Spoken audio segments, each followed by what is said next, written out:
decía, segunda carta a los Corintios, capítulo 8, versículos del 1 al 6. Vamos a tomar como base el versículo 6, pero vamos a ver estos 6 versículos. El título de la enseñanza es Receptores y Canales de Gracia. Leemos segunda a los Corintios 8, 6. Dice así: de manera que exhortamos a Tito para que tal como comenzó antes, asimismo acabe también entre vosotros esta obra de gracia. En la primera parte de esta carta que ya hemos pasado, el apóstol Pablo estuvo haciendo una defensa de su ministerio, y esta defensa era necesaria ya que los corintios habían tomado una decisión. ¿Sabes cuál era esta decisión? Dejar de confiar en su pastor, dejar de confiar en Pablo. ¿Para qué? Para poner su confianza en los falsos apóstoles. Las personas desconfiadas generalmente confían en algo, se desconfían de algo, pero confían en otra cosa. Y ellos habían decidido dejar de confiar en Pablo para poner su confianza en los falsos apóstoles, los que se habían introducido allí a Corinto con credenciales que eran piratas y unas cartas supuestamente de recomendación de parte de los apóstoles allá en Jerusalén y en Judea. Y bueno, pues estos se introdujeron por medio de calumnias, por medio de artimañas, dañaron o trataron de dañar la reputación de Pablo. Y eso no es problema, el problema es que algunos les creyeron. Leí algo por ahí que decía: si te vienen a contar chismes, preocúpate por ti, porque generalmente los chismosos buscan a otros iguales que ellos. Entonces, bueno, algo así pasaba aquí en Corinto, ¿no? Y esta defensa que hizo Pablo fue una defensa objetiva. Pablo no se estaba defendiendo a sí mismo como persona, estaba defendiendo el ministerio que había recibido de parte del Señor. Y eso es algo que hemos visto. A la persona, a nosotros nos pueden decir cualquier cosa, pero a esta investidura que los ministros recibimos de parte de Dios, hemos de honrarla y hemos de darle a nosotros mismos el respeto. Y como decía, Pablo defendió su ministerio y lo hizo de forma objetiva. No se puso como el gran apóstol, porque en el reino de Dios no hay grandes. ¿Cuántos dicen amén? No hay grandes, todos somos ministros, todos hemos sido lavados por la sangre de Cristo. En el reino de Dios, en esta iglesia contemporánea que hay en todo el mundo, ya hay muchos grandes. Lo que se necesitan son siervos.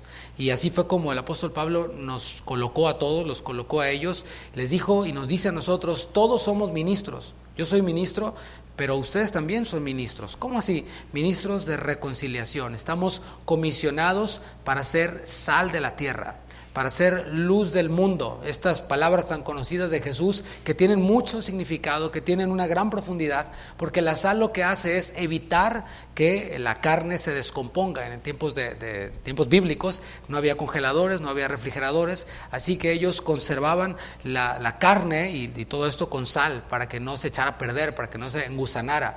Y esa es la función de los cristianos en este mundo caído en el que estamos, que no se descomponga más. ¿Cómo? Nosotros reproduciendo el carácter de Cristo, es como nosotros somos luz y somos sal en esta tierra. Y decía que todos estamos comisionados para llevar estas buenas nuevas, para servir al Señor en tareas particulares. Ahí sí, todos tenemos este gran llamado, pero cada uno de nosotros tenemos un llamado particular, una tarea particular, dones espirituales, lo vimos en la primera carta. Así que las expectativas deben de ser las mismas para todos.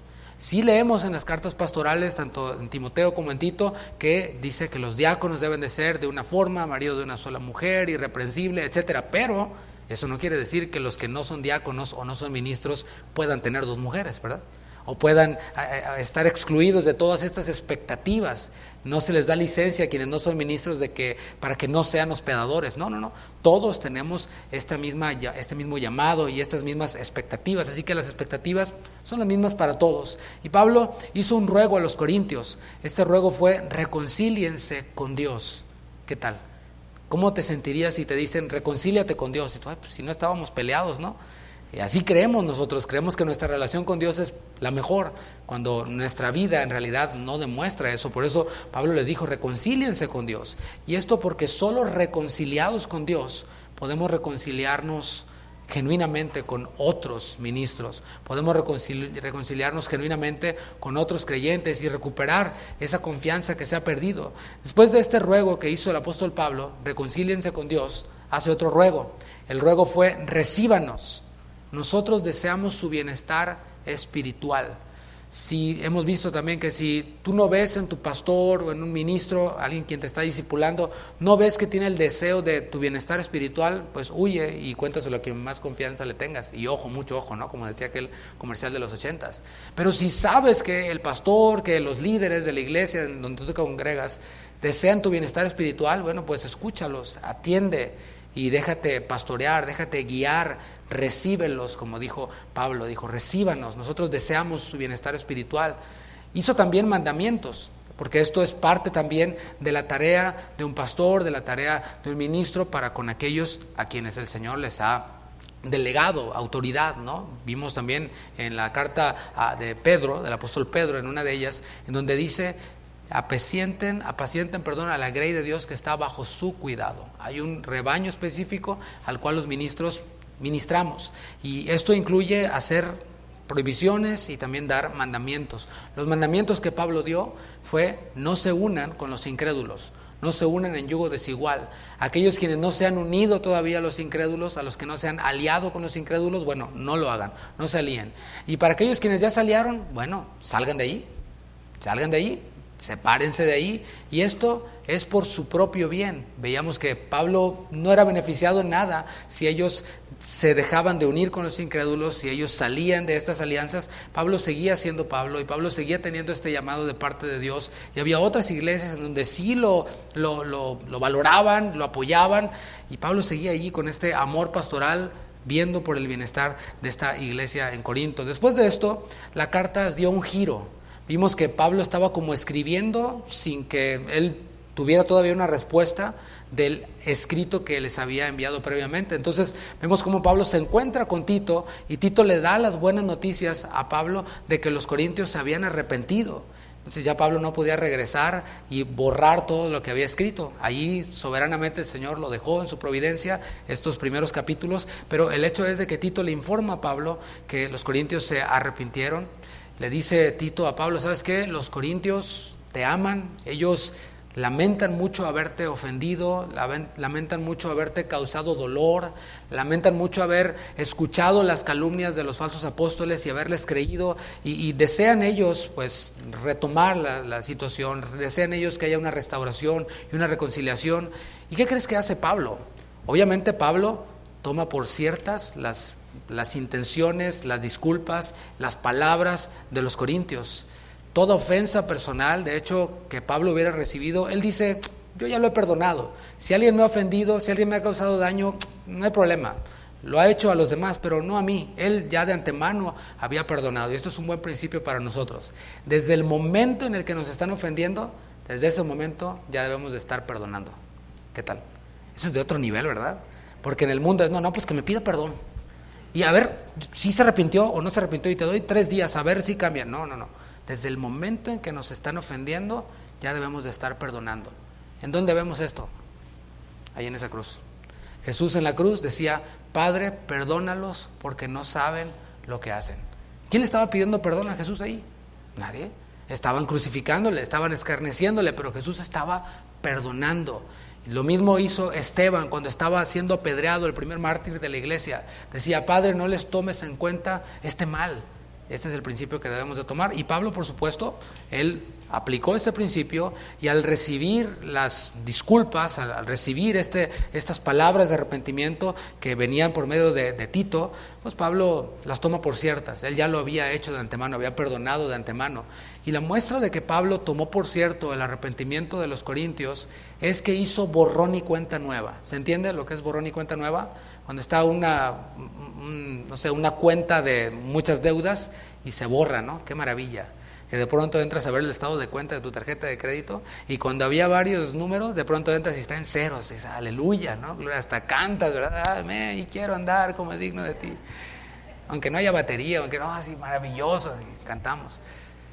Bueno, Pablo hace borrón y cuenta nueva. A esto se le conoce como restauración. Restauración o restaurar es volver algo al estado original en donde se encontraba. Eso es restaurar. Tienes un jarrón, un vaso que se cae y se rompe. Entonces, ¿qué haces? Vienes y lo pegas todo con ese super glue o el pegamento que pega de locura, ¿no? Entonces lo pegas todo, lo restauras y vuelve a estar en el estado original de como estaba. Pablo pareciera como que está diciendo, bueno, ok, ¿en dónde nos quedamos? Deja de lado todas las reprensiones, los mandamientos, todos los reproches que hicieron y dice, bueno, ok, se arrepintieron, vamos a seguir adelante. ¿En dónde nos quedábamos? ¿En dónde estábamos? Pablo se va a regresar a donde él se quedó con la primera carta, lo que nosotros conocemos como la primera carta. Y esto lo vemos ahí en el capítulo 16 de la primera carta a los Corintios. Entonces retoma Pablo.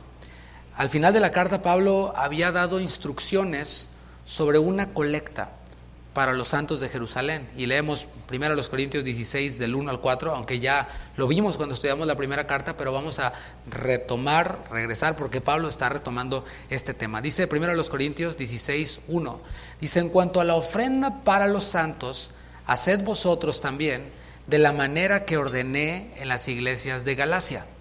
Cada primer día de la semana, cada uno de vosotros ponga aparte algo, según haya prosperado, guardándolo, para que cuando yo llegue no se recojan entonces ofrendas. Y cuando haya llegado, a quienes hubiereis designado por carta, a estos enviaré para que lleven vuestro donativo a Jerusalén.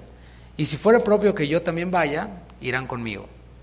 El hecho de que Pablo retome este tema es una muestra de que en realidad Pablo los había perdonado, de que en realidad Pablo había dejado de lado todas las acusaciones en su contra, acusaciones que ellos habían aceptado. ¿Conoces a alguien a quien ofenden y vienen y le dicen, oye, perdóname? Y ya le están pidiendo perdón, pero no, pero es que no, y sigue, ¿no? Bueno, ok, perdóname. No, pero es que, bueno, ok, perdóname. No, pero, bueno, Pablo no hace eso. Pablo dice, ok, retomamos entonces. Y esto es bien interesante porque a Pablo lo habían acusado de que no era íntegro. A Pablo lo acusaron de que no, pues sí, mira, ya fundó una iglesia aquí, ya fundó otra iglesia allá y otra allá. Está haciendo un buen billete, Pablo. Y lo acusaban de no ser íntegro. Lo acusaban de que estaba interesado únicamente en el dinero de las iglesias. Y esta acusación estaba allí y continuaba allí. Y Pablo no dijo, bueno, entonces ya no les voy a hablar de dinero a estos corintios porque me acusan de eso, entonces voy a omitir este tema de mi mensaje para que no piensen mal de mí. Bueno, Pablo no hace eso. Pablo, si hubiera hecho eso, estuviera pensando en él mismo, en su reputación.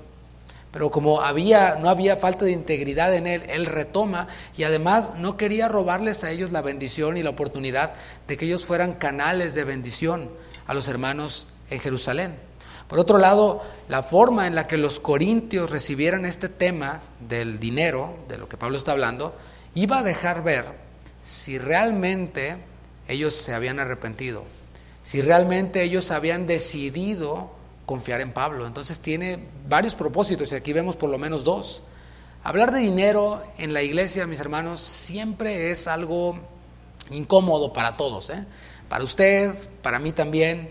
Es un tema controversial, de hecho es uno de los temas más buscados en internet. Hay temas que los cristianos buscan en YouTube que son muy populares. De los más populares, así de los top, por ejemplo, está si la mujer debe predicar o no debe predicar. Está este otro tema de que si el diezmo es del Antiguo o del Nuevo Testamento, son de los temas más buscados. O sea, no es cómo puedo parecerme más a Cristo, no, es el diezmo es del Antiguo o es del Nuevo Testamento. Es de los más populares temas que se buscan en la internet y siempre es controversial. Se mezclan varios factores cuando hablamos de dinero en la iglesia. En primer lugar, se mezcla la mezquindad humana. ¿Se entiende lo que es mezquindad? Los que somos de México, no sé por qué, le atribuyen a los que son del norte de México, de un estado en particular del norte de México, no voy a decir quién para que no se ofendan, que son así como ¿cómo se podrá decir, no? Como que no son muy generosos, ¿no? O como que se pasan de ahorrativos. Bueno, decimos en México que son codos estas personas, ¿no? O sea, que son mezquinos. Y eso está en nuestra naturaleza, no nada más para los que son de esa región de México. Eso está en nuestra naturaleza. Por naturaleza, nosotros queremos retener y no dar. ¿Por qué digo que está en nuestra naturaleza? Bueno, analiza a un niño, a esas inocentes criaturitas, ¿verdad? De las que andan por aquí, tenemos la bendición de que estén aquí con nosotros. Bueno, analiza su comportamiento. ¿Cuáles son de las primeras palabras que aprenden a decir? Papá, mamá, ¿verdad? No. Otra es mío, ¿verdad? Mío. Y mi sobrinito aquí, que ya es un poquito más grande, decía mío, mine. O sea, por si no entiendes en español, te lo digo en inglés también. Mío, mine. Es de las primeras cosas que aprendemos a decir y que los niños empiezan a expresar, y ya desde ahí empiezan a manifestar su naturalecita pecaminosita, ¿verdad? Desde ahí, ay, tan lindos ellos, ¿no? El sobreénfasis de este tema, del tema del dinero, es también otro factor que entra en juego y que vuelve el hablar de este tema algo controversial. El énfasis que hay en todos lados. Iglesia para muchos es igual a le van a sacar el dinero. Vas a la iglesia, te están robando, te están sacando el dinero. ¿Por qué? Porque yo en lo personal, nadie me lo platicó, yo en lo personal he estado en iglesias en donde la alabanza dura 1:20, la ofrenda dura 40 minutos y la prédica dura 3 minutos, 5 minutos, ya lo mucho. Y fueron puros chistes del pastor o las anécdotas del pastor. Todo fue dinero, dinero, dinero, dinero, dinero. Iglesias en donde es puro pedir y demás y demás. Y ahora, hermanos, a la salida hay talento. No sé por qué le dicen talento a la comida. Hay un platillo que se llama así. O sea, sí le llaman a la comida en las iglesias, que venden afuera. Entonces ya diste aquí tu ofrenda, sales y compras comida ahí en la iglesia que te venden en la iglesia. Y luego aparte hay venta de garage. Y luego también hay la rifa de la Biblia de estudio de quién sabe qué. Y luego, y así, ¿no? O sea, es puro dinero. Y a esto también se le añade un tema que hablamos cuando hablamos de los falsos profetas, la serie de los falsos profetas, el evangelio de la prosperidad o evangelio de la avaricia, como se puede entender mejor.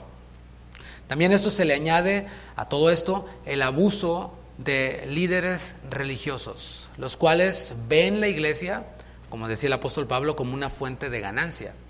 Y dicen, bueno, pues me junto unos 30 hermanitos y de a 100 que dé cada uno, pues ya me aseguro una buena lana. Y toman todo el dinero para ellos mismos. Y no sé si ya lo dije aquí, pero lo vuelvo a repetir, ¿no? Lo que hacía un pastor por ahí es solo una anécdota, una fábula, ¿no? Que agarraba el dinero y decía, Señor, bueno, todo lo que agarres es para ti y lo demás es mío. Bueno, esto se da. El abuso de muchos líderes religiosos que ven la iglesia como una oportunidad para enriquecerse, para tener una casa aquí, otra casa allá. Y vimos también en la serie de los falsos profetas que incluso los que se ponen la etiqueta de sana doctrina, pues ándale que son millonarios también, porque venden sus libros, porque monetizan con sus videos, han sabido sacar dinero y por un lado están criticando a los de la prosperidad y ellos son hasta más millonarios que algunos de ellos, pero bueno, ya eso lo vimos en aquella serie, ¿no? Sin embargo, en esta congregación, aquí en Casa de Oración Houston, estamos comprometidos con la verdad. Es uno de los lemas de Casa de Oración, entre otros cuantos más. Comprometidos con la verdad. ¿Con cuál verdad?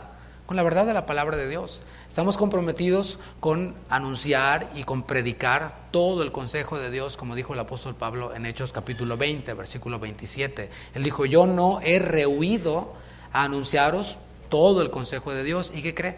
Parte del consejo de Dios tiene que ver con el dinero, con nuestro dinero. Y aquí es lo que estamos viendo. Así es como debe de ser. O sea, nosotros no seleccionamos temas como este, por ejemplo. Este hubiera sido el último tema que yo hubiera seleccionado. Por varias razones, ¿no? En primera, y creo yo que es la más fuerte, es porque en esta iglesia ustedes son generosos y considerados con la obra de Dios. Y porque gracias a Dios no estamos atrasados en las cuentas que hay que pagar, en las cosas y los gastos que hay, gracias a Dios, para la gloria de Dios. Entonces sería el último de los temas que yo seleccionaría. Sin embargo, estamos viendo la segunda carta a los Corintios y cuando llegamos al capítulo 8, y de una vez le anticipo, capítulo 8 y capítulo 9 hablan de este tema y lo vamos a ver como hemos visto los otros temas. El Señor tiene mucho que hablarnos al respecto, así que no vamos a rehuir de tocar ese tema, es lo que estamos viendo aquí. Y para quienes van llegando, no crean que hay asientos vacíos porque vieron que tocaba el capítulo 8 y dijeron no voy. Es que tenemos un campamento de jóvenes y muchos de nuestros jóvenes están allá y otros hermanos están sirviendo allá. Así que bueno, vamos de lleno, 2 Corintios capítulo 8, vamos desde el versículo 1 hasta el 6. Dice el apóstol Pablo, retomando este otro tema, y a lo mejor si hay alguien aquí que sea medio mezquino, dice, nos hubiéramos quedado mejor hablando de los falsos apóstoles, ¿no? Pero bueno. Asimismo, hermanos, os hacemos saber la gracia de Dios que se ha dado a las iglesias de Macedonia. Pablo aborda el tema de la sabiduría de Dios, de la gracia de Dios. Aborda este tema y lo hace con sabiduría. Les llama primeramente hermanos. Dice, asimismo, hermanos. Está estableciendo aquí Pablo un vínculo Nosotros tendemos a decir las cosas nomás como por costumbre, ¿no? Ay, el hermano, la hermana, y resulta que ni hermano es, pero así a todos decimos hermanos, nomás porque no nos queremos aprender el nombre, ¿no?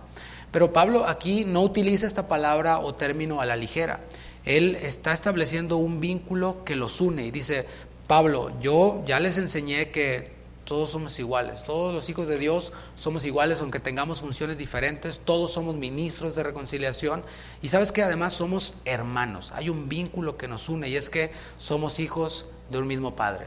Así les dijo también Pablo a los Efesios, en Efesios 4:6, se los leo yo, dice: un solo Dios y Padre de todos, por supuesto los creyentes, que está sobre todos, por todos y en todos. Somos hijos de un mismo Padre. Aquí, como dije y lo reitero y lo recalco, no hay jerarquías. Hay autoridad que Dios delega, pero no hay niveles jerárquicos, que el pastor es más que los demás y que la esposa del pastor, y que al pastor háganle su fiesta de cumpleaños y que celébrenle, y que el día del pastor, y que el día del pastor músico, y el día del pastor paletero, y el día del pastor... No, tranquilo.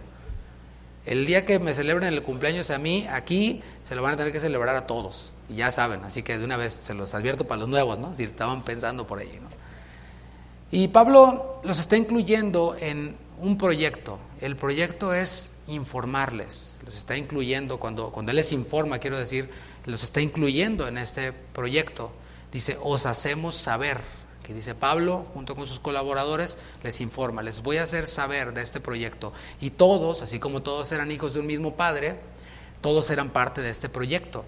¿Cuál proyecto? Bueno, los santos de Jerusalén, los cristianos en Jerusalén, estaban en necesidad, una fuerte necesidad. Y las iglesias de procedencia gentil, como era el caso de ahí en Acaya, en Corinto, estas iglesias estaban contribuyendo con una ayuda para ellos, una ayuda monetaria. Y esto cumplía con varios objetivos, pero uno de ellos era que se fortaleciera la unidad entre las iglesias de procedencia gentil y la iglesia de procedencia judía. No sé si me alcanzo a dar a entender. Piensen esto: en el libro de los Hechos, en el capítulo 2, vemos cómo nace la iglesia. El plan de Dios, el proyecto de la iglesia nace, da luz allí, y eran judíos que vivían en otros lugares, pero que habían llegado a celebrar la fiesta de las semanas o la fiesta de Pentecostés. Entonces allí ellos se quedan, pero muchos ya eran de allí mismo, y nace la iglesia. Todos eran judíos, se veían como judíos con su barba y todo, pero de pronto empieza a extenderse el evangelio a las ciudades de la parte griega, en donde nada que ver con el judaísmo. Y allí empiezan a creer en el evangelio, y tenían una cultura diferente. Pensaban diferente, comían diferente, se veían diferentes. Entonces ahí había una barrera cultural, un choque no solo cultural, sino religioso, filosófico, de todo tipo de choques. Entonces lo que está haciendo Pablo, al ver esta necesidad en los hermanos allá en Judea, en Jerusalén, dice el apóstol Pablo: vamos a unirlos, vamos a fortalecer la unidad. Estaría padrísimo que todas estas iglesias del mundo gentil puedan contribuir con estos hermanos judíos, y se van a unir. Así que esto era lo que Pablo estaba tratando de hacer. Queda claro que no era un proyecto personal del apóstol Pablo, o sea, no es algo que a él se le ocurrió, sino era una encomienda que recibió de parte de Dios. Hay veces que el Señor pone algo en nuestro corazón, un sentir en nuestro corazón, y hablo como pastor y los líderes, y bueno, es responsabilidad de la iglesia el apoyar esto que el Señor pone en nuestros corazones, siempre y cuando no transgreda, por supuesto, los principios de la palabra de Dios. Quizás no lo entendamos todo, quizás no lo entienda todo, pero hemos de confiar, como está ocurriendo aquí con el apóstol Pablo. Por eso primero habló acerca de la confianza y luego retoma este tema. Y Pablo no estaba tomando por iniciativa propia esto, sino era algo que el Señor mismo le había encomendado para fortalecer la unidad de las iglesias. Una palabra que se repite en esta porción bíblica es la palabra gracia. Y una y otra vez repite Pablo la palabra gracia, de aquí en esos versículos del 1 al 6, pero más adelante también lo hace. La palabra gracia es la palabra griega charis, y significa favor, significa bondad, significa benevolencia. Y esta palabra va vinculada a Dios, dice la gracia de Dios, ¿sí lo está viendo ahí en el texto? La gracia de Dios. ¿Cómo se expresó la gracia de Dios? Este favor de Dios, esta bondad de Dios, esta benevolencia de Dios, se expresó en Jesucristo. Primera de Juan, capítulo 4, versículo 10, le invito si va conmigo ahí a la primera epístola de Juan, capítulo 4, versículos 10. para que veamos la gracia de Dios, la benevolencia de Dios. Dice así, primera de Juan 4:10. En esto consiste el amor, no en que nosotros hayamos amado a Dios. No, la verdad es de que no teníamos amor para amarle a Él, sino en que Él nos amó a nosotros. Dios tomó la iniciativa, tuvo para con nosotros este favor, esta benevolencia de amarnos a nosotros. ¿Cómo? Dice, y envió a su Hijo en propiciación por nuestros pecados. Desde allí fluye todo. No hay nadie quien pueda decir yo amo a Dios, porque como dije, no tiene amor con que amarle. Dios tomó la iniciativa y todo aquel quien cree en su Hijo Jesucristo recibe el amor de Dios morando en él. Romanos 5:5. Recibe este amor de Dios morando en su corazón. Dios mostró su gracia dando a su Hijo unigénito. Y de allí, mis hermanos, todo lo que nosotros recibamos, de ahí en adelante, es gracia sobre gracia. O sea, ya recibimos la benevolencia de Dios, el favor de Dios. Aquel quien diga, Señor, bendíceme, Dios le va a decir, pues, ¿qué más quieres? Sin embargo, Dios es grande en misericordia, en bondad, en generosidad, y después de dar a su Hijo, todavía derrama sobre nosotros más gracia. Gracia sobre gracia, pero no es derecho nuestro, ni tampoco es algo con lo que Dios esté comprometido a dar. Si lo vemos así, vamos a estar agradecidos con todo lo que recibamos. El valorar lo que Cristo hizo en la cruz por nosotros, lo que Dios hizo dando a su Hijo unigénito, de ahí para adelante todo lo demás es gracia sobre gracia o ganancia, ¿no? Y esa es la base para abordar este tema tan controversial, este tema tan incómodo. Hemos recibido la gracia de Dios y ahora, con la gracia de Dios en nosotros, podemos hacer partícipes a otros de la inmensa gracia de Dios. Ese es el principio para abordar, o la base para abordar este tema.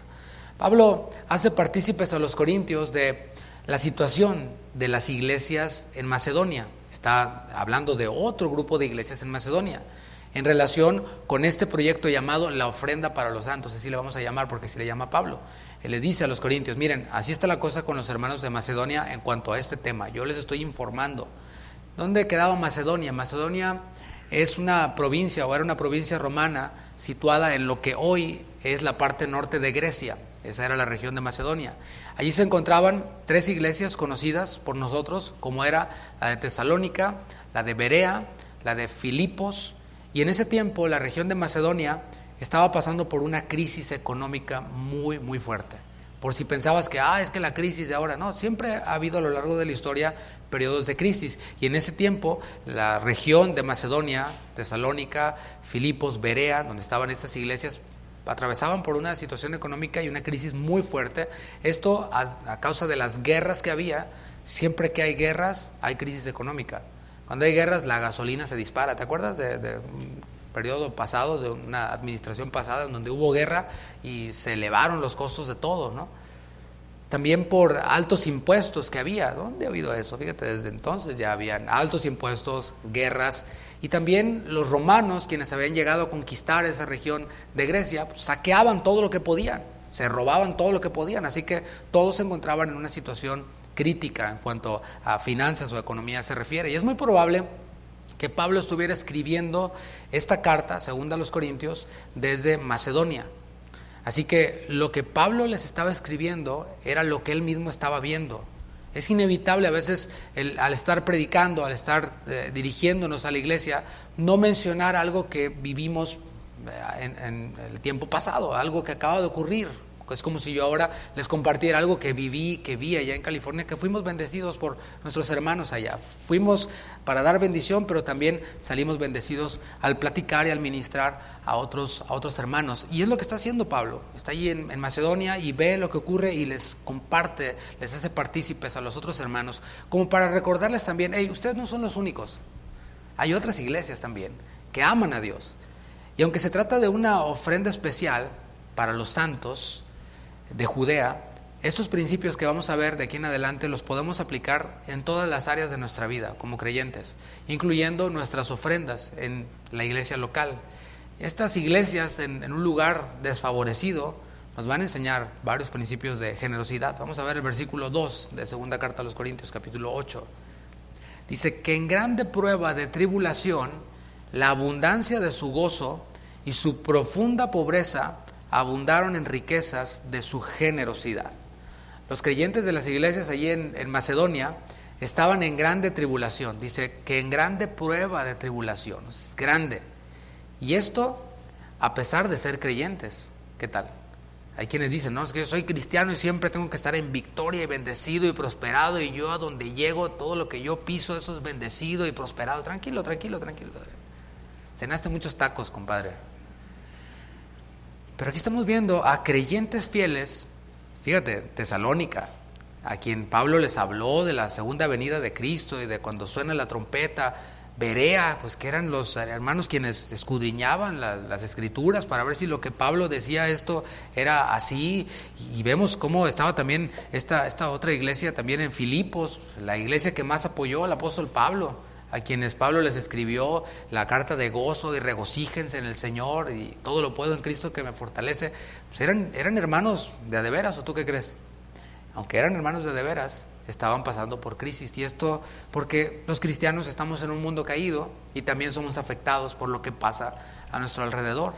Podemos pasar por momentos de tribulación, por momentos de grande tribulación, sí, pero sabes que para nosotros los creyentes tienen un propósito, tienen varios, pero uno de ellos es probar nuestra fe. Y probar nuestra fe no debemos de pensarlo como un examen que tomamos, ¿no? Ay, voy a reprobar. ¿Y qué pasa si repruebo?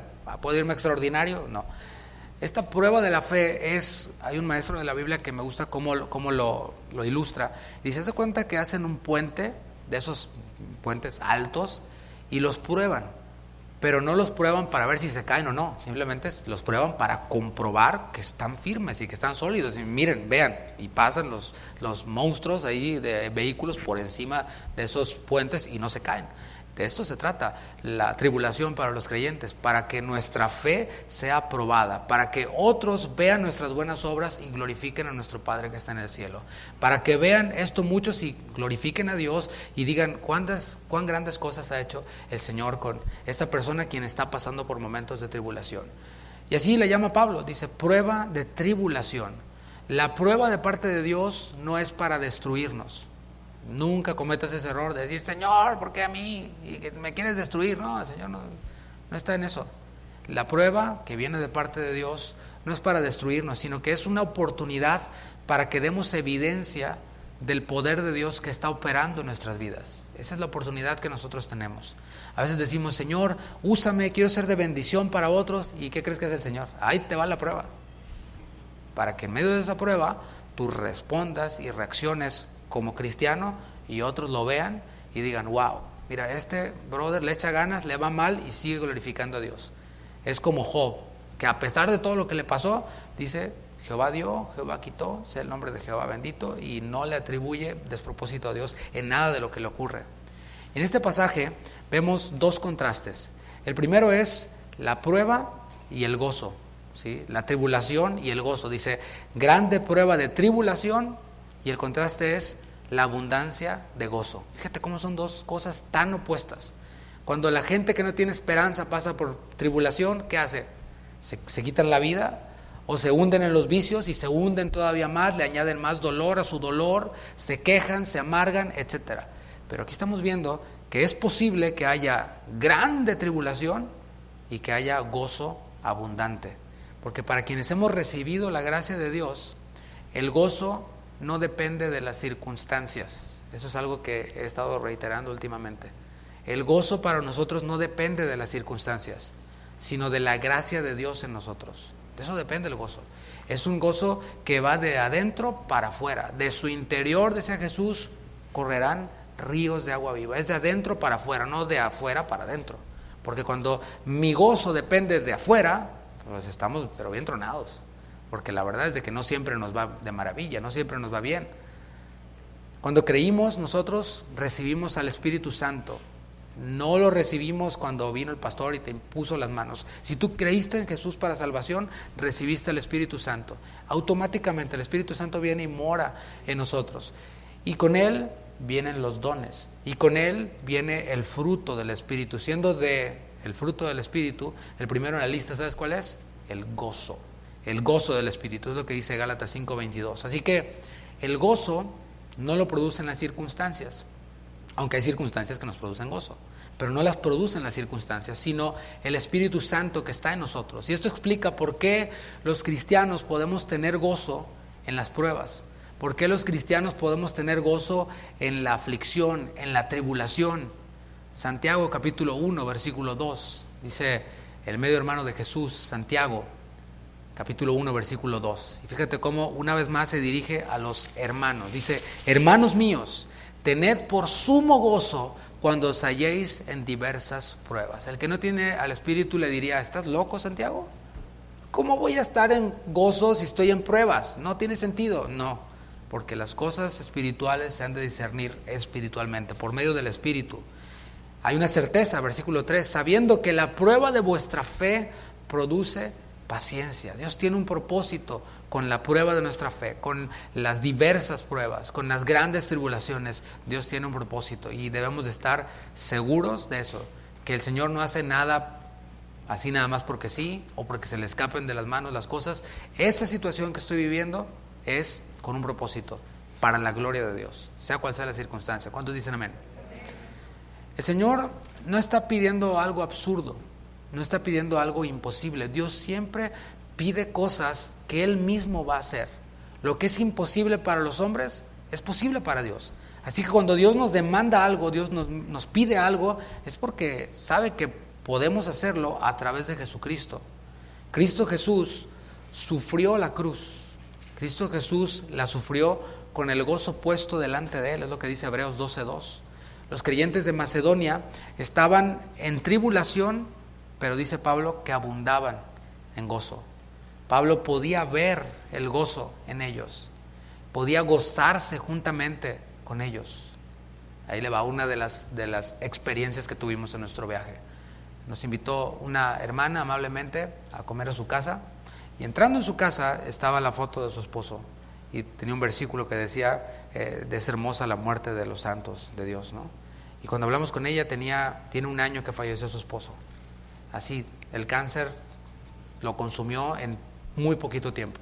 Un cáncer que inició con algo en su boca, en una muela, fíjate, inesperado. Y esta hermana pierde a su esposo y nos lo platicaba, sí llorando, pero a la vez había gozo en ella. Y decía: yo nunca había trabajado, pero esta casa en la que nosotros vivimos no la hemos perdido. El Señor nos ha sostenido. Y en California las casas son caras, $2,500 de mortgage pagaba la hermana. Y el Señor había sido fiel para con ella. Y ella decía: puedo gozarme porque ya mi esposo no está sufriendo. Bueno, a lo mejor tú dices: no, yo no podría soportar eso. Mejor no lo digas, porque a lo mejor el Señor te dice: ahí te va, para que demuestres que sí se puede a través de Cristo. Los creyentes de Macedonia entonces estaban en tribulación, pero abundaban en gozo. Y cuando Pablo veía este gozo en ellos, se gozaba juntamente con ellos. Yo me gozaba con esta hermana, porque decía: wow, hermana, o sea, usted me está enseñando a mí, a través de su vida me está enseñando a mí. Yo vine acá a enseñar a la iglesia y cómo los padres deben de convivir con los hijos, pero yo estoy saliendo aquí bien edificado de parte de esta hermana nuestra, ¿no? Bueno, así pasaba con Pablo. El segundo contraste que nos muestra este texto ahí en 2 Corintios 2:8 es la pobreza y la generosidad. Dice: profunda pobreza, abundaron en riquezas de generosidad. Ahí está el otro contraste, cosas que no tienen sentido. Pobreza y generosidad, riquezas de generosidad. La pobreza que vivían estos hermanos allí era una pobreza extrema, quizás no tan extrema como la de los hermanos en Jerusalén, quienes necesitaban ayuda. Pero a pesar de que los hermanos en Macedonia estaban en pobreza extrema, no se anuló en ellos esta generosidad. Eso no anuló en ellos la generosidad y este deseo de ser canales de gracia a sus hermanos en Judea. Un autor bíblico dice esta frase, se la digo textualmente: un corazón movido por el Espíritu Santo es un corazón generoso. Ahí termina la cita. Ahora vamos a ver el versículo 3. Pues doy testimonio de que con agrado han dado conforme a sus fuerzas y aún más allá de sus fuerzas. ¿Qué tal? Pobreza y generosidad. No tiene sentido, porque generalmente decimos: no, cuando tenga entonces voy a dar. ¿Sabes cuándo vas a tener? Pues así con esas administraciones que luego tenemos, pues lo dudo mucho, ¿no? Y sin tener y sin dar. Pero vemos aquí que la pobreza no es un impedimento para dar. Doy testimonio de que con agrado han dado conforme a sus fuerzas y aún más allá de sus fuerzas. La Nueva Traducción Viviente dice: pues puedo dar fe de que dieron no solo lo que podían, sino aún mucho más. Y lo hicieron, aclara Pablo, por voluntad propia, no porque nadie les torció la mano ni les dijo, le ha robado a Dios, no, nada de eso, nada de eso. Por voluntad propia lo hicieron. Aunque los hermanos de Macedonia no dieron para ser vistos, porque Jesús enseñó en el Sermón del Monte que no debe de saber nuestra derecha lo que es a nuestra izquierda, o lo que es a la izquierda a la derecha, la idea es esa, como dijo aquel personaje, ¿no? Pero el punto es de que no debemos de dar para ser vistos, no debemos de dar y tocando trompeta para que nos reconozcan y digan, wow, qué maravilla, ¿no? ¿Sabes que hay personas quienes dan para que los vean y luego van y piden acá en lo oculto, mejor regrésamelo, siempre no? No, de que los hay, ¿sí? Y aunque ellos no dieron para ser vistos, Pablo pudo ver y pudo testificar por ellos que los macedonios se desprendieron aún de eso poquito que tenían. Y recalco esto que dice en la Nueva Traducción Viviente: nadie los presionó para hacerlo, y lo hicieron por voluntad propia. En la versión esta de Reina Valera 60 dice que lo hicieron con agrado. La Nueva Traducción Viviente dice por voluntad propia. Los macedonios dieron más de lo que podían, y esto nos habla de un sacrificio. Diga sacrificio. Y aclaro, no vamos a recoger ofrenda al final, de verdad, ni hoy ni ya esto ocurrió en una parte del servicio y no hay problema. Por eso lo podemos hablar con libertad. Todo lo que hacemos nosotros, incluido el ofrendar, lo hacemos como para el Señor. Dice Colosenses 3:23: todo lo que hagáis, háganlo como para el Señor y no para los hombres. Esto incluye el ofrendar. ¿Está claro en eso? Aún el ofrendar nosotros lo hacemos como para el Señor. Y todo lo que damos debe de ser sacrificialmente. Todo lo que damos para el Señor debe de ser hecho con un sacrificio. Y me viene a la mente Caín y Abel, ¿sí? La ofrenda de uno, pues ahí de la tierra, y no porque dar del fruto de la tierra fuera malo. En la ley hay ofrendas que incluyen cosas de la tierra y frutos, etcétera. Pero lo que reveló más bien Caín era que sus obras eran malas desde antes de que matara a su hermano. ¿Por qué? Porque dio sin sacrificio. No lo hizo de forma sacrificial. En cambio, su hermano Abel dio de lo más gordo de los animales. O sea, hubo un sacrificio que podemos ver allí. Y todo lo que hacemos, no solo el ofrendar, sino todo, pero incluido el ofrendar, ha de ser hecho con sacrificio para el Señor. Todo lo que le damos al Señor también debe de ser sacrificialmente. Y este fue un principio que nos enseñó un hombre conforme al corazón de Dios.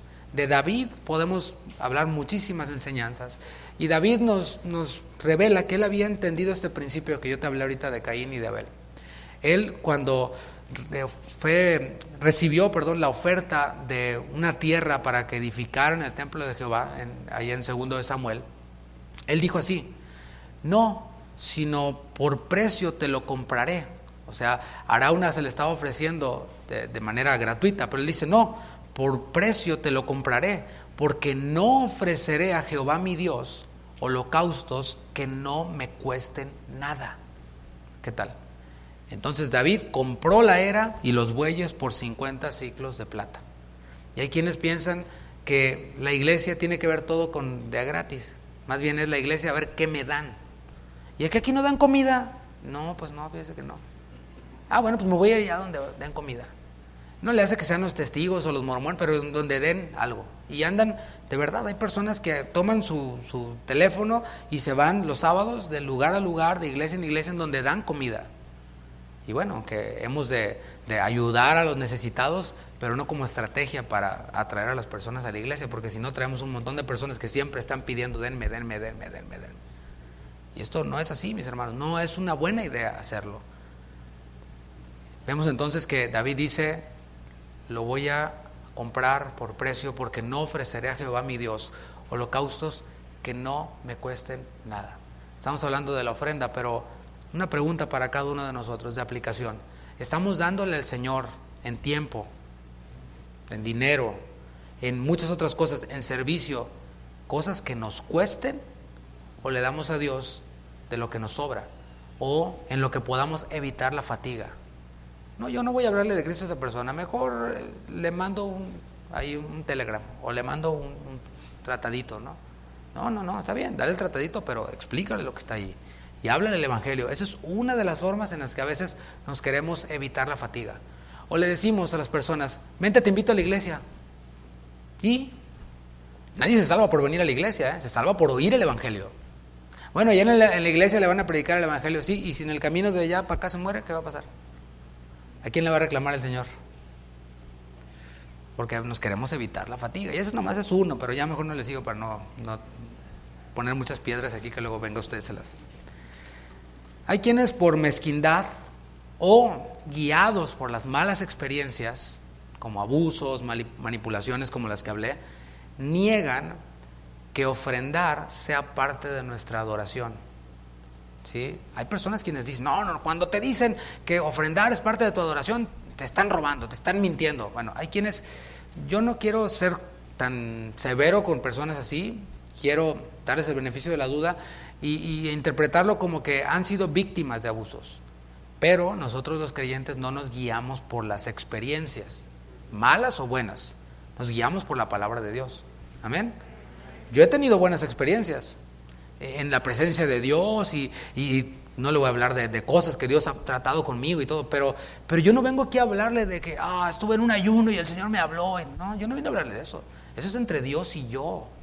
Yo vengo a hablarle de la palabra de Dios. Esa es una experiencia buena, pero tampoco nos guiamos por las experiencias malas, porque hay quienes dicen, no, a mí ya me la hicieron y no me la vuelven a hacer y ahora no doy nada. No. Nosotros no nos guiamos por las experiencias, malas o buenas. Y como dije, hay quienes al guiarse por las experiencias, pues tienden a negar que ofrendar sea parte de nuestra adoración. Sin embargo, el principio de dar sacrificialmente, o sea, no de lo que nos sobra, es imitar a Jesús. Así velo simple. Jesús se dio a sí mismo en sacrificio por nosotros. Escuchaba la enseñanza que nos dio el pastor Raúl, a hombres y mujeres el día miércoles. Y decía Jesús se dio todo por amor a nosotros. No dijo, 99% nada más y otra parte. No, el Señor se dio todo. Dios dio a todo su Hijo. Jesús se dio todo a sí mismo en sacrificio por nosotros, dándonos ejemplo. Solo voy a dar 2 versículos para que veamos que ofrendar es también parte de nuestra adoración a Dios. El primero está en Proverbios 3:9. Proverbios 3:9 y 10. Son 2 versículos aquí en Proverbios 3:9 y luego vamos a ver otro en Filipenses. Estamos viendo que ofrendar es parte también de nuestra adoración a Dios. Dice Proverbios 3:9, honra a Jehová, ¿cómo? ¿O con qué? Con tus bienes y con las primicias de todos tus frutos, y serán llenos tus graneros con abundancia, y tus lagares rebosarán de mosto. Obedecer, a ver, síganme en esta idea, obedecer y adorar son sinónimos. Es decir, cuando nosotros obedecemos a Dios, le estamos adorando. Espero que quede claro esto. Obediencia y adoración van siempre de la mano. Y vemos cuando Dios le pide a Abraham, le dice, dame a Isaac, tu hijo, a quien amas, y entrégamelo en sacrificio. ¿Qué hizo Abraham? Abraham no negoció con Dios. No dijo, oye Señor, pues ¿por qué mejor no te doy a otro de mis siervos, a este criado que es bien rebelde? Mira, ahí te va, mejor a este siervo, metemos ahí el cuchillo, Señor, y se lo machacamos ahí sin problema, No negoció con él. O a ver, Señor, Isaac, ¿qué te parece si te doy 4 de mis siervos? O 5, y me quedo con Isaac. No, Abraham no estaba en la pulga, ¿verdad? No estaba negociando con el Señor. Él se levantó de mañana, enalbardó su asno y fue hacia el lugar en donde Dios le dijo que le entregara a su hijo en sacrificio. Y allí Abraham, al estar dispuesto a dar a su hijo unigénito, sin negociar con Dios, estaba adorando a Dios. Estaba obedeciendo y estaba adorando a Dios. ¿Qué pasa cuando ya va a proceder a sacrificar a su hijo? Entonces escucha la voz de Dios que dice, hey, tranquilo, ahora se está probando que realmente temes a Dios. Dios sabía, por eso le pidió a Isaac, a Abraham, y por eso no escogió a otro. Dios sabe quién prueba en determinadas áreas. Ahora sé que temes a Dios. ¿Y qué pasa? Dios provee un cordero, un animal para el sacrificio. Y esto es así. El Señor siempre liga la obediencia con la adoración. Y antes de que, esto se me pasó decirlo, antes de que Abraham subiera a ofrecer a su hijo, ¿Qué le preguntó a su hijo? Oye, papá, pues no veo el animal, está todo muy bonito, ¿verdad? Está la leña y todo, ¿verdad? Pero, ¿y el animalito? Dios proveerá. Y adoraron a Dios. Así va siempre, adoración y obediencia de la mano. Cuando obedecemos a Dios en esta área, en el área de dar con generosidad, estamos adorando a Dios con nuestros bienes. Esto quizás tú digas, bueno, Antiguo Testamento, ahora estamos bajo la gracia, Nuevo Testamento. Ok, pues están los Filipenses. Filipenses capítulo 4. Ellos mostraron su generosidad hacia Pablo y él comparó esa ofrenda con la ofrenda de un sacrificio que sube como un olor grato delante del Señor. Filipenses, la iglesia de Filipos, estaba ahí en esta región de Macedonia, junto con Berea y con Tesalónica. Entonces, estos filipenses contribuyeron con la ayuda de los necesitados en Judea, pero también contribuyeron con los gastos de Pablo. Ese es otro tema que hemos hablado ya, ¿no? El otro día, no sé si llamarle hermano, y no en mala onda, simplemente porque a veces cuesta reconocerlos, le dijo a un hermano de aquí, que empezó a trabajar de tiempo completo en la obra del Señor, y le dijo, ay, sí, ¿cómo está eso de que de tiempo completo? Ay, sí, sí. Por eso digo que me causa... Oye, hermano, una pregunta. ¿Y Jesús de qué vivía en sus 3 años de ministerio? ¿En qué trabajaba Jesús? En la obra del ministerio. ¿Y con qué comía? ¿Y con qué se trasladaba? ¿Y con qué se suplían todos los gastos? Bueno, había mujeres piadosas que cubrían los gastos del Señor. Curiosamente siempre son las mujeres las más generosas, ¿no? Y los hombres somos así como que más, ¿verdad? Pero bueno, el Señor era sostenido. O sea, el mismo Señor Jesús estaba de tiempo completo en el ministerio. Pero bueno, a veces no sé si sea ignorancia o sea sin mala onda, ¿no? Pero Pablo recibió este sustento por parte de los filipenses. Filipenses 4:18 dice, pero todo lo he recibido, y fíjate lo que dice Pablo, y tengo abundancia. Para aquellos quienes dicen, no, el pastor no puede traer zapatos nuevos. ¿Puede creer usted que hay iglesias en donde les quieren poner límite a los invitados? No más de $15 para la comida del pastor que viene de invitado. Pues le puras de $1 menu le vamos a comprar al pastor, ¿no? No, en serio. Iglesias que tienen recursos, pero las personas quienes dicen o quieren administrar el dinero, quieren actuar de esta forma. Pero Pablo dice, todo lo he recibido y tengo abundancia. Estoy lleno. ¿Qué tal? No, en ese momento no tenía hambre. Hubo otros tiempos en los cuales dijo, no, he tenido escasez. Ahí fue cuando dijo, todo lo puedo en Cristo que me fortalece. Dice, estoy lleno habiendo recibido de Epafrodito lo que enviasteis. Fíjate cómo lo conecta con una ofrenda de sacrificio que sube. Dice, olor fragante, sacrificio acepto, agradable a Dios. Dice Pablo a los hermanos ahí en Filipos, esta ofrenda que ustedes enviaron para mis gastos, la recibí, gracias, Dios se los toma en cuenta a ustedes como un acto de adoración. Así que bueno, aquí queda respondida esta pregunta. ¿Ofrendar será parte de nuestra adoración? Sí, cuando fluye desde un corazón que ha sido transformado por Dios, un corazón generoso. Versículo 4, ahí 2 Corintios 8:4. Pidiéndonos con muchos ruegos que les concediésemos el privilegio de participar en este servicio para los santos. ¿Qué tal? Otro principio de generosidad que nos enseñan estos creyentes de Macedonia que estaban en crisis es que el que se propone a dar de corazón no tiene que esperar a que le pidan. Ese es el principio que vemos. Por ejemplo, en una ocasión se nos olvidó aquí, no sé si ya estaban aquí algunos de los que ya, cuando empezábamos, se nos olvidó pedir la ofrenda. Así, nos fuimos a la predicación y se nos olvidó.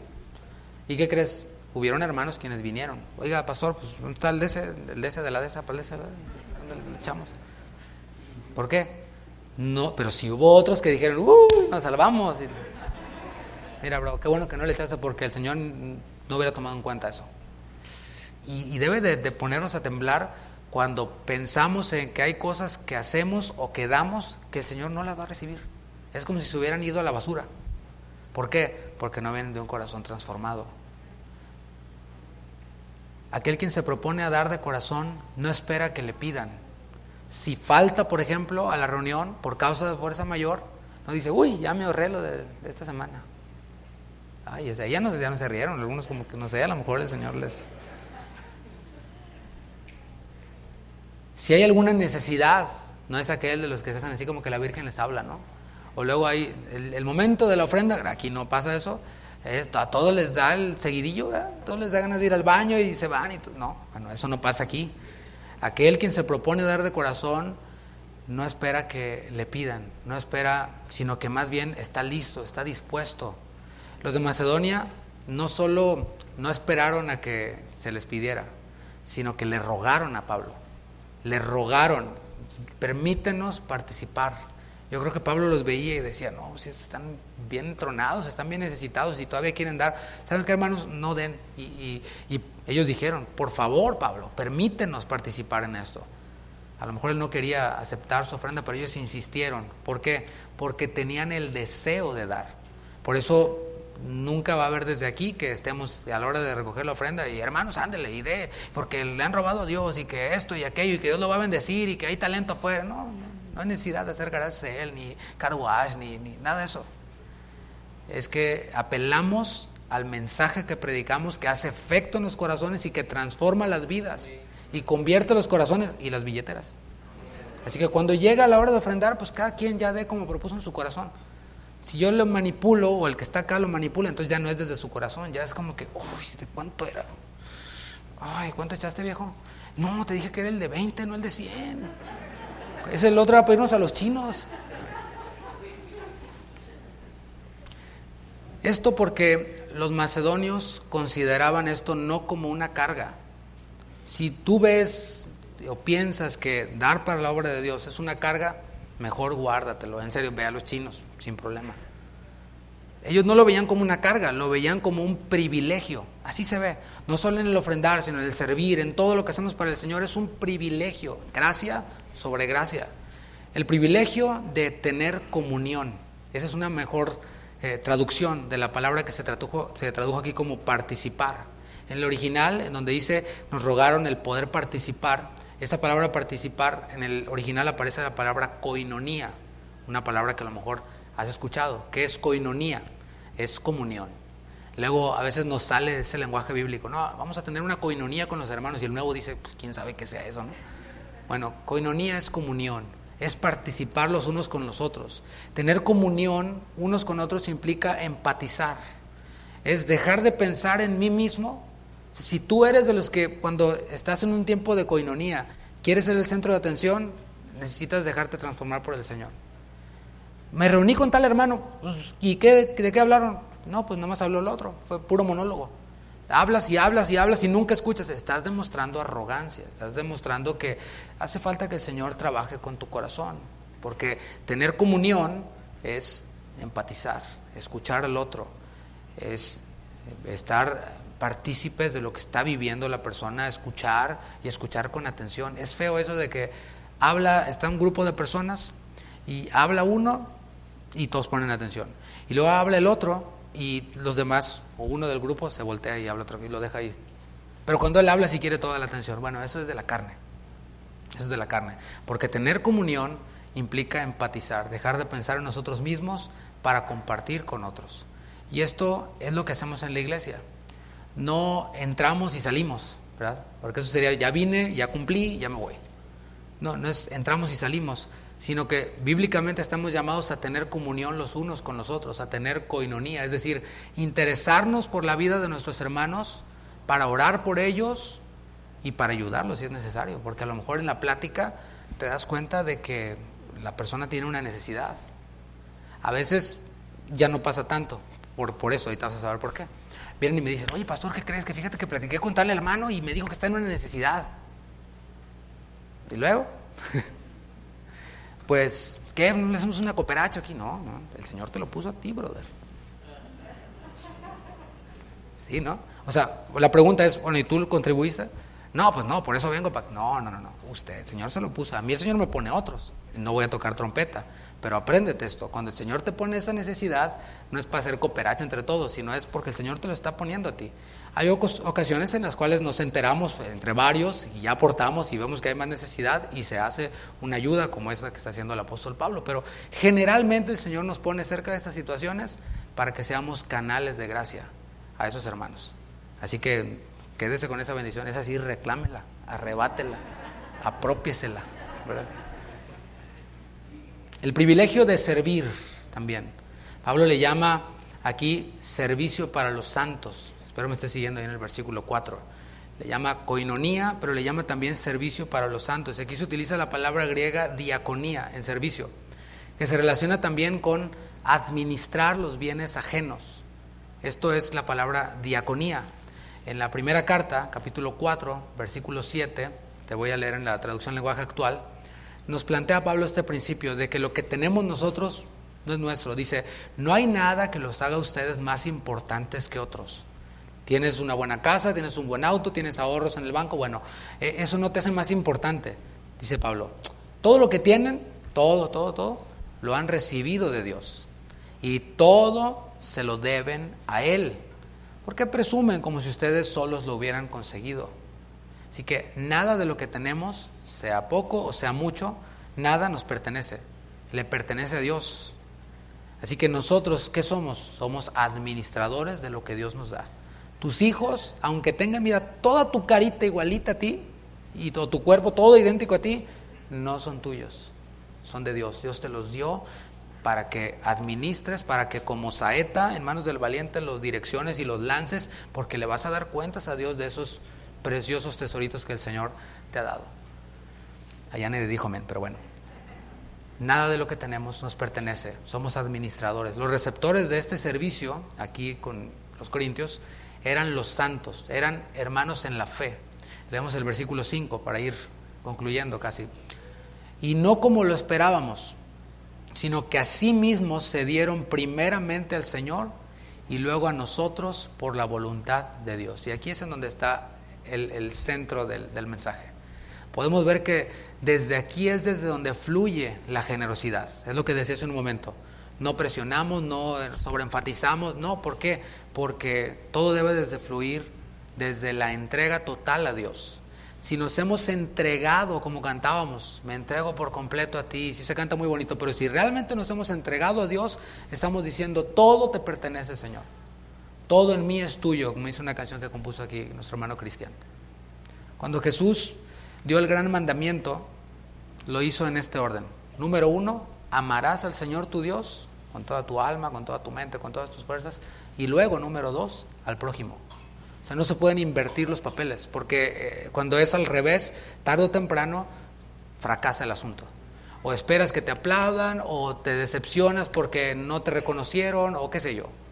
Pero es primero amar a Dios y luego amar al prójimo. Es imposible amar verdaderamente al prójimo sin haber recibido primeramente el amor de Dios en nosotros.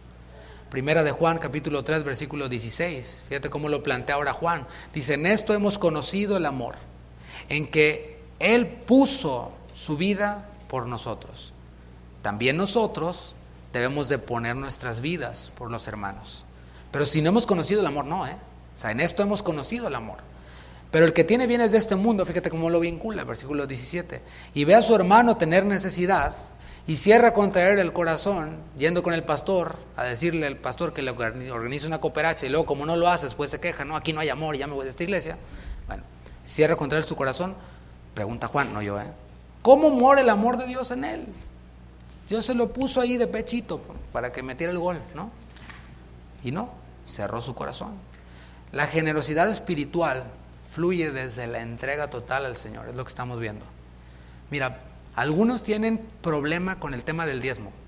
No, que si el diezmo, y que por qué el diezmo, y que y hacen sus videos con 10 comerciales y tienen muchos views y se llevan más que el diezmo los que hacen los videos, pero bueno, yo la traigo contra esto, ¿verdad? Pero sí, es que muchos cristianos se están desviando por ahí. Muchos cristianos ni cuenta se están dando que están embarrados en eso y creen que están en la sana doctrina, pero bueno, para algunos es gran problema el tema del diezmo.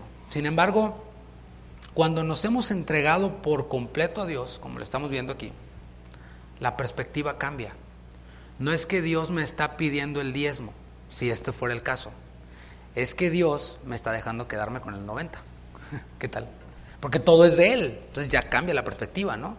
O sea, cuando vas a una tienda y ves que dice 5% de descuento, ¿qué dices? Muy poquito. Pero cuando dice 50%, dices, lo agarras, ¿no? Bueno, debemos de pensar en proporción. Debemos de pensar en proporción y decir, ¿sabes qué? Todo le pertenece al Señor.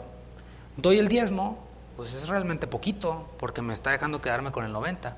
Pero cuando pienso, todo es mío, ¿y por qué me van a pedir el diezmo? Y le pongo ahí, mando mis videos de los que dicen que el diezmo es no sé qué y no sé qué. Bueno, por cierto, el diezmo es solamente una base que el Señor pone. No dijo el 7% o el 98.3% o el 25.4%, no. Algo sencillo, la décima parte, el 10%, pero es la base para nosotros, ¿eh?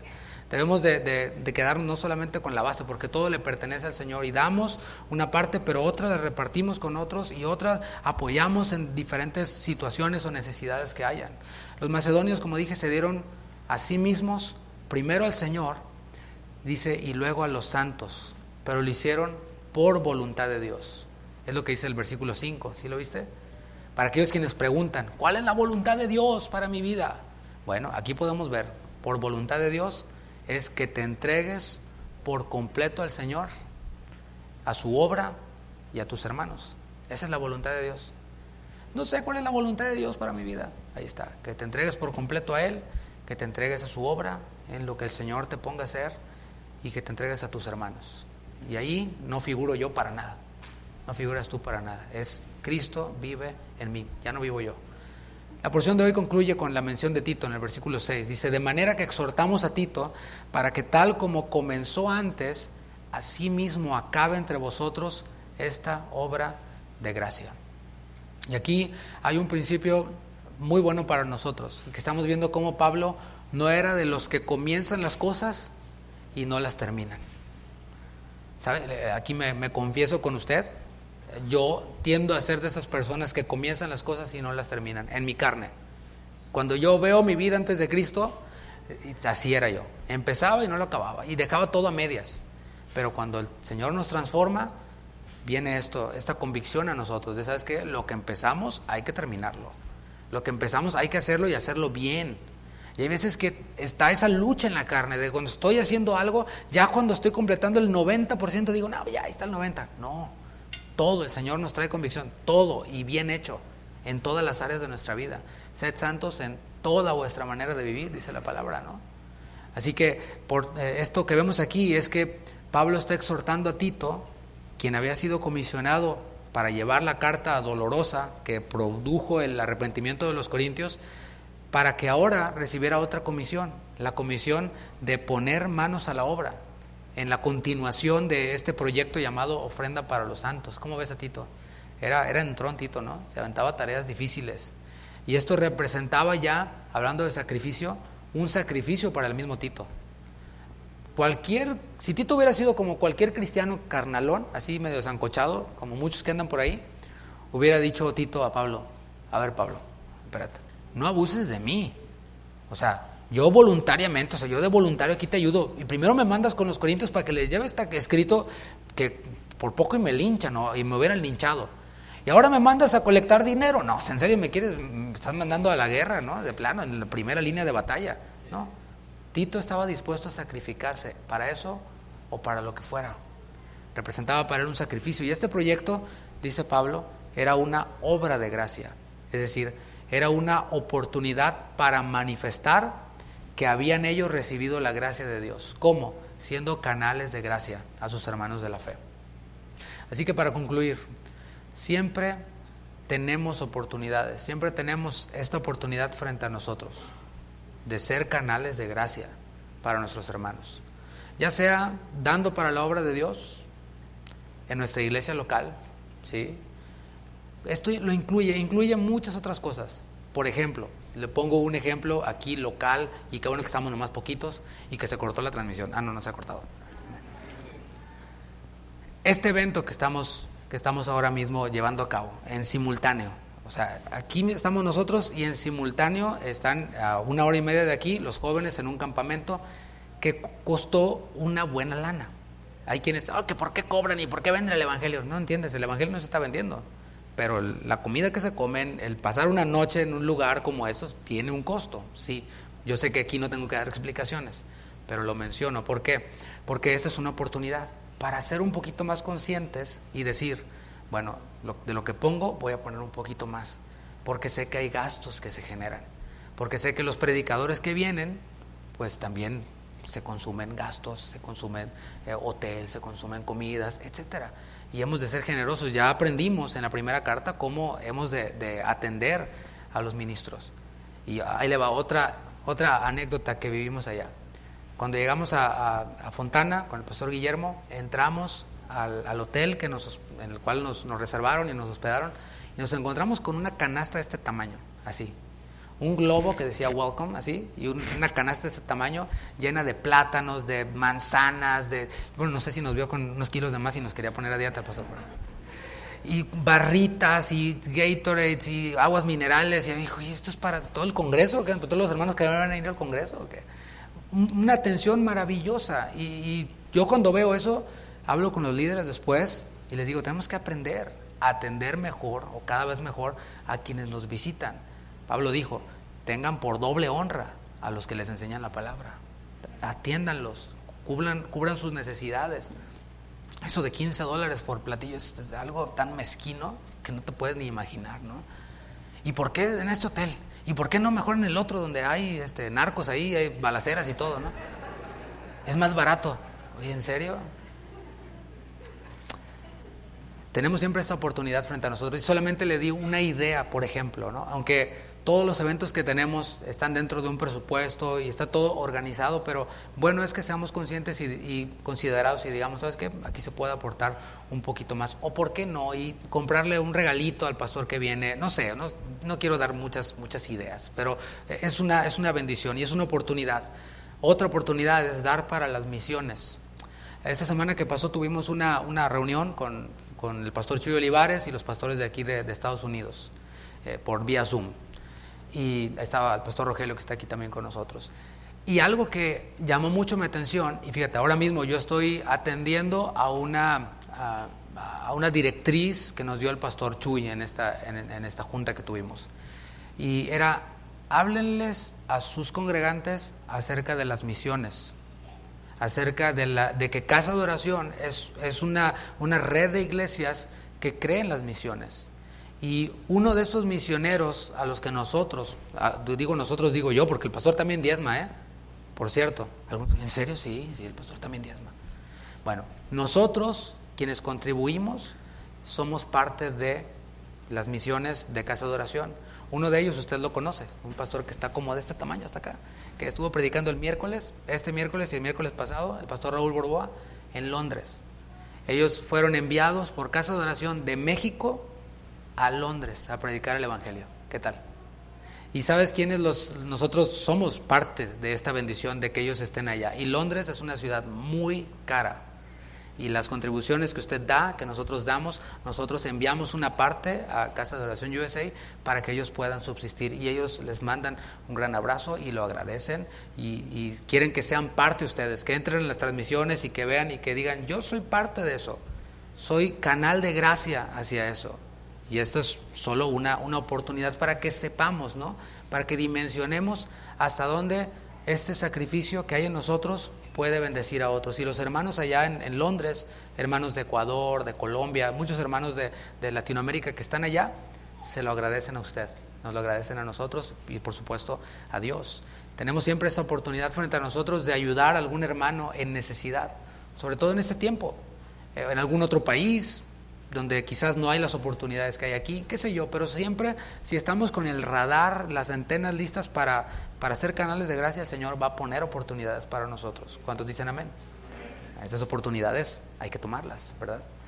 Bueno, cuando tengamos esta oportunidad o estas oportunidades, que sea con sacrificio, como aquella viuda pobre que estaba ahí en el cesto donde entraban todos y los ricos y echaban con trompeta y traían sus costales de dinero y los vaciaban así, ¿no? O los tiraban así, ¿no? Con los lentes acá y les tomaban TikToks, ¿no? Y aquí ofrendando, ¿no? Bueno, llega esta viuda pobre y echa un penny ahí. Y Jesús dice, porque Jesús estaba viendo, como ve aquí también y en todas las iglesias, ¿no? Estaba viendo, y no sé yo cómo habrá estado Jesús, ¿no? Pero yo me lo imagino así viendo a los otros y diciendo, ve a la viuda y dice, miren, esta viuda dio más que todos estos fantoches, espero no se llama la palabra en su país, ¿no? Dio más que todos estos faramayosos, ¿no? Que andan aquí haciendo su show. ¿Por qué? Porque ella dio de su pobreza todo lo que tenía. Bueno, que sea así. como esta viuda, con sacrificio, que sea también con iniciativa nuestra, sin necesidad de que nos pidan, que sea también, sobre todo, espiritualmente, reconociendo que todo lo que hemos recibido de gracia, bueno, lo damos también de gracia. Oye, gracias por la ayuda. No, pues es de parte de Dios. O sea, Dios nomás me lo puso a mí para que yo sea un canal de gracia. Y así ni se nos pasa por la mente jactarnos y decir, no, es que vieras cuánto yo he ayudado. Entonces, esta iglesia, todas esas sillas yo las compré. Órale. ¿Hay quienes son así? Efesios 5:1, le invito a que se ponga de pie y lo leemos para finalizar. Sed pues imitadores de Dios como hijos amados. Estamos imitando a Dios en todas las áreas de nuestra vida, incluida esta. Sed pues imitadores de Dios como hijos amados. Soy su hijo, Él depositó su vida en mí y yo le imito a Él. Desde lo que Él ha depositado en mí, yo soy canal de bendición a otros. Y andad en amor. Eso es vivir en amor. Vivir en amor es siendo canal de gracia para otros, como también Cristo nos amó y se entregó a sí mismo por nosotros, ofrenda y sacrificio a Dios en olor fragante. Que nuestra vida, predicaba Javier hace unos viernes pasado, que nuestra vida sea una vida de adoración, y esto es adorar a Dios también, darnos por completos, entregarnos como sacrificio a Dios, siendo canal de gracia en las vidas de otros. Vamos a orar. Señor, muchas gracias. Gracias por tu fidelidad, gracias por tu bondad, gracias porque podemos meditar en la gracia que has tenido para con nosotros, en el amor que nos has dado, cómo te diste tú sin que nadie pidiera nada, tú tomaste la iniciativa. Y hoy, Señor, podemos estar frente a esta porción bíblica y reconocer también que necesitamos parecernos a ti cada vez más. Necesitamos y podemos todavía crecer más en generosidad y hacerlo no solo como lo hacen los del mundo, para recibir un tax write-up o para ponerlo en sus redes sociales o para jactarse o para tener comprometidos a otros, comprar favores, comprar amistades, sino, Señor, tenemos la oportunidad para crecer en esto, en generosidad, en imitación contigo. Y cada uno de mis hermanos quienes están aquí, quienes por cierto han sido generosos, Señor, sígueles presentando estas oportunidades de ser canales de gracia en otros países, con otros hermanos, aquí mismo con los hermanos de la congregación.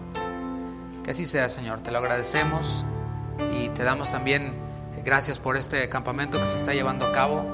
Gracias, Padre, por hermanos generosos también, quienes quizás no siendo jóvenes o no teniendo hijos jóvenes, pusieron de sus recursos para que otros jóvenes, quienes no tenían dinero o padres cristianos que los apoyaran en esto, pudieran ir. Gracias, Señor. Como pastor de esta iglesia, Señor, yo te agradezco por hermanos tan generosos, por una iglesia tan generosa, que eso no decaiga, sino que podamos, Señor, crecer en esto y que no sea solo en Londres, sino que puedan ser en otros lugares donde podamos contribuir para que tu evangelio sea predicado.